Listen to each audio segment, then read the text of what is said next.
good evening sa ating lahat. Ayan, kakatapos ko lang naglilinis ng bahay. Ayan, at kakatapos ko din ng maligo. But before ako naligo, may natanggap ako na surprise! Alam nyo, may next door kapitbahay ako dito.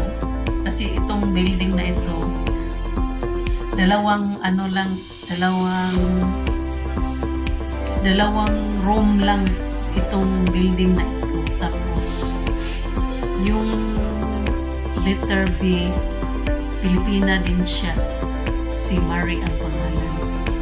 Kami dito A, 33A, and then siya ay 33B.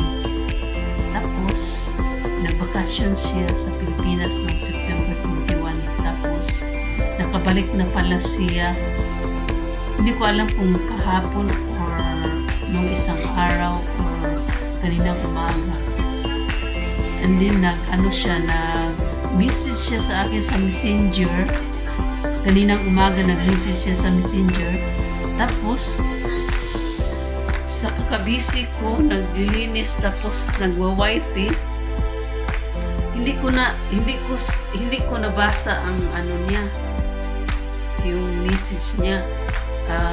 Morning siya nag-message, tapos tanghali ko na nabasa yung message niya. Ang sabi niya, may dala daw siya galing sa Pilipinas, no? Ibigay niya sa akin. Pero ang nabasa ko doon, may laing na luto na, pero noong natanggap ko yung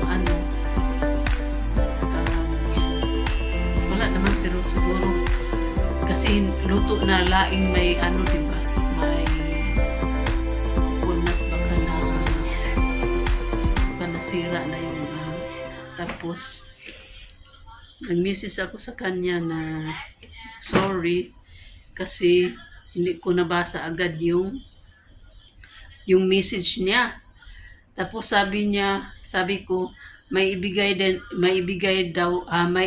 din ako sa kanya na mooncake kasi binigyan ako ng 3 box ng amo ko na mooncake bago sila umalis.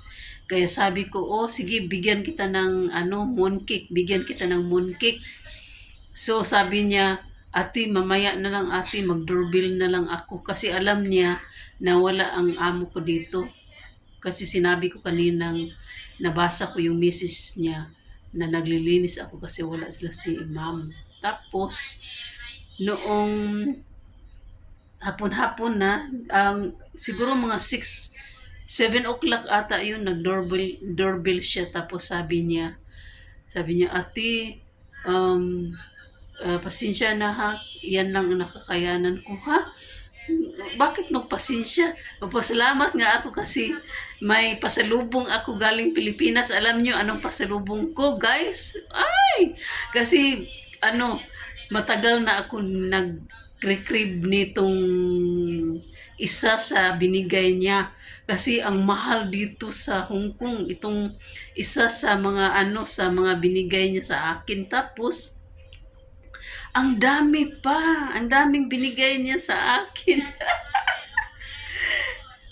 So now guys, ipakita ko sa inyo yung binigay ng kaibigan ko dyan sa kabilang, sa next door namin. Si Maring, at taga Bicol siya. Oo. Mabait na bata. Nung nakilala ko yan siya,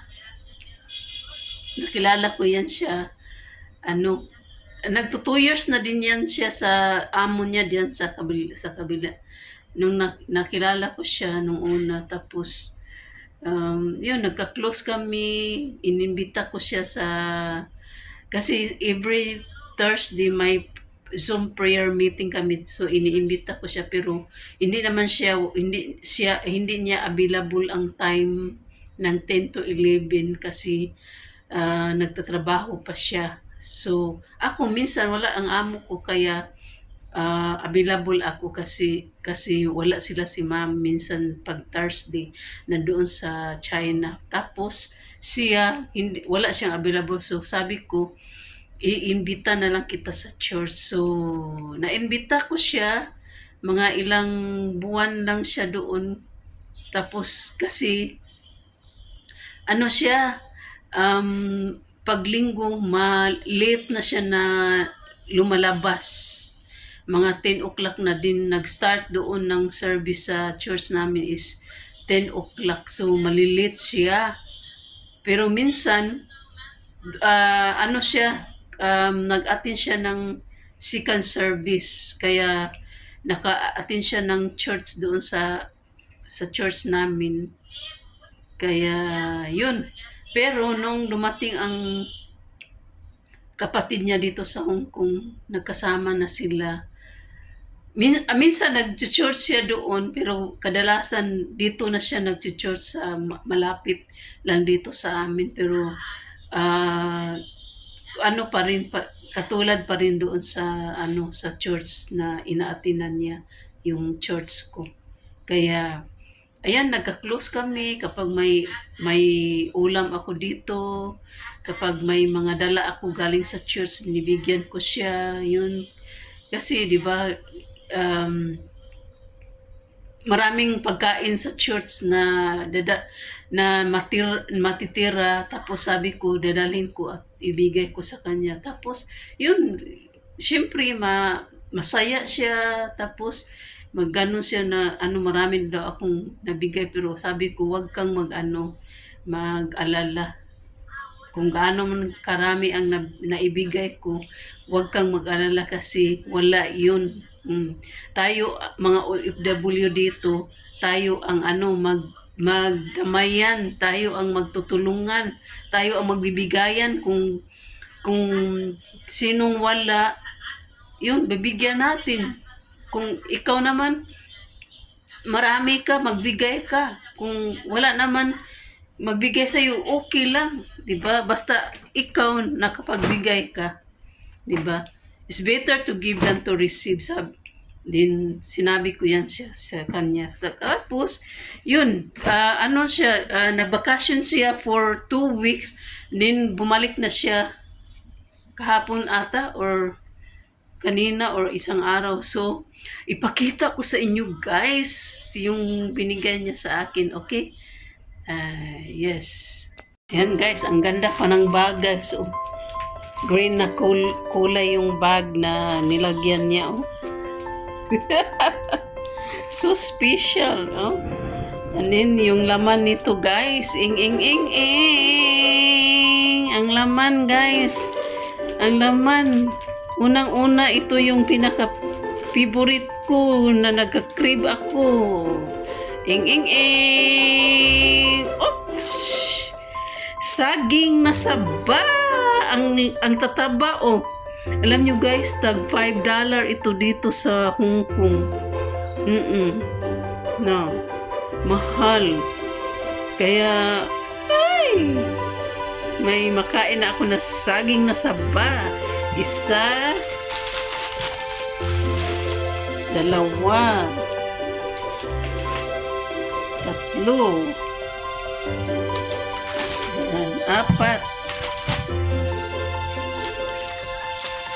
7,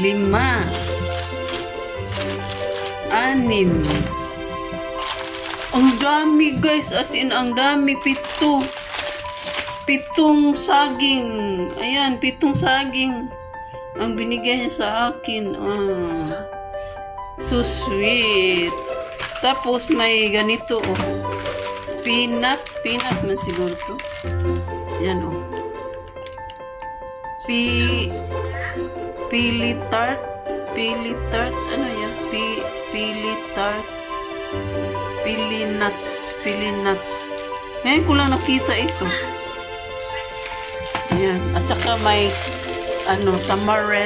tamarin, oh.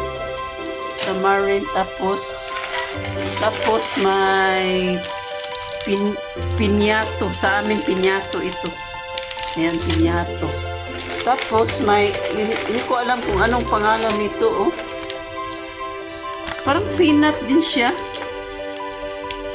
Wala naman siya pangalan din. Woo! Ang daming, guys, tuyo. Tingnan nyo. Isang pack na tuyo. Ang sarap nito. Dalhin ko sa church. Share ko doon sa church itong tuyo na ito. Oh. Ayan. Solve na ang pang-lunch namin. Gulay na lang ang nito. Ang kulang. Ayan, oh. Woo! Thank you. Thank you. Thank you, Sister Marie, for the pasalubong. Ayan, guys. Ayan. Thank you so much. Thank you, Lord, for the blessing. Ayan. Ayan, mahal na ito dito. Ayan. Ito yung pasalubong ko galing kay Marie. Thank you so much, Marie. Ayan, ito yun, oh. Ang daming tuyo ko, oh. Ayan, oh. Saka yung saging, 7 pirasong saging. Wow na wow. Okay. Yan lang po, guys. Thank you so much. Thank you so much sa panunood at sa pagsama niyo po sa akin kasi na-excited ako dito sa binigay ng aking friend galing Pinas. Bye-bye, guys. Thank you so much, guys. Thank you so much sa pagpanood niyo, guys, at pagsama at pag-support niyo sa akin. Thank you so much.